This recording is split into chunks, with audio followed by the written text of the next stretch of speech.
जय श्री कृष्ण, जय श्री राम।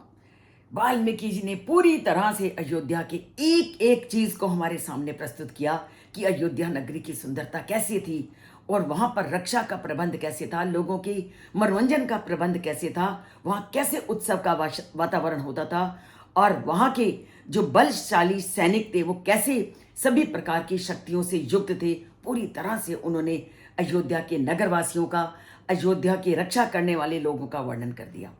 अब अयोध्या नगरी में लोगों के वर्णन को जान लिया, उसकी रक्षा के प्रबंध को जान लिया।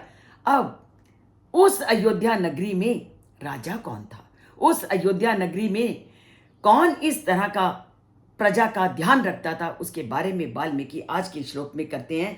तस्याम पुर्याम अयोध्यायाम वेद वित सर्व संग्रह दशरथो महातेजः वसन जगत अपालयत।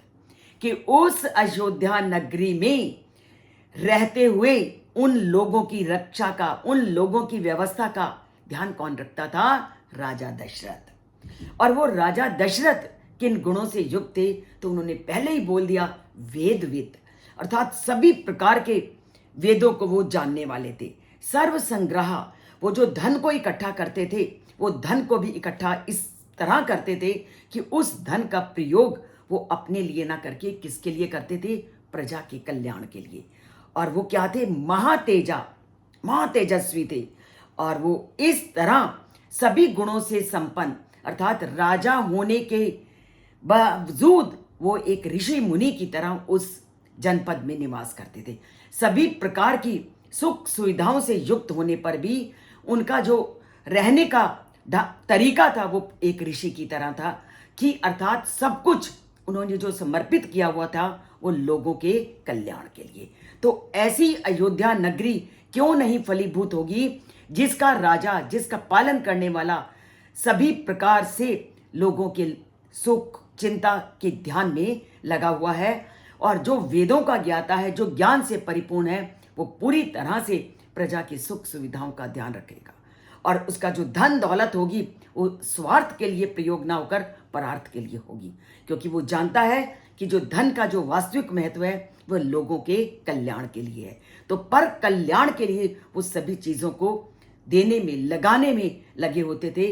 तभी उनको बोला वेदविद, अत धर्म अनुकूल शासन करने वाले, क्योंकि जो ज्ञान से जुड़ेगा, ज्ञानपूर्ण बातों से जुड़ते ही वो उस ज्ञान को अपने शरीर में ढालने का प्रयत्न करेगा तो वो कभी बुरा कार्य कर ही नहीं सकेगा। इसीलिए कहते हैं रोज जुड़िए रामायण के इस चैनल से और जो अच्छी बातें हैं उसको ग्रहण कीजिए, उसके अनुसार अपने जीवन को चलाइए, क्योंकि अंत में अगर कोई काम आएगा तो राम का नाम ही आएगा। अगर जिंदगी में आपने इस राम के नाम से अपना नाता नहीं जोड़ा तो अंत समय भी वो मुख से तुम्हारे नहीं निकलेगा। ऐसी अनेक कथाएं हमने पढ़ी हुई हैं।